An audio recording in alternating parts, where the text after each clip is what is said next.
как мы отмечали Навруз байрамы в санатории Нур-Нафталан. Мы отмечаем этот праздник здесь уже 3-й год. И, как всегда, вкусно, ну и, конечно же, весело, чего и вам желаю.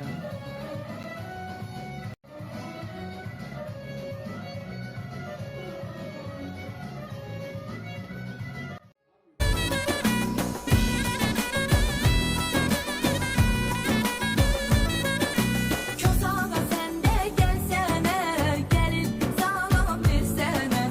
Otur bana bir göre, yumurtalar Hayırlı ekmeğe. mübarek olsun, sultanınız bolunuzu bereketli, ocağınız yanar olsun diyelim.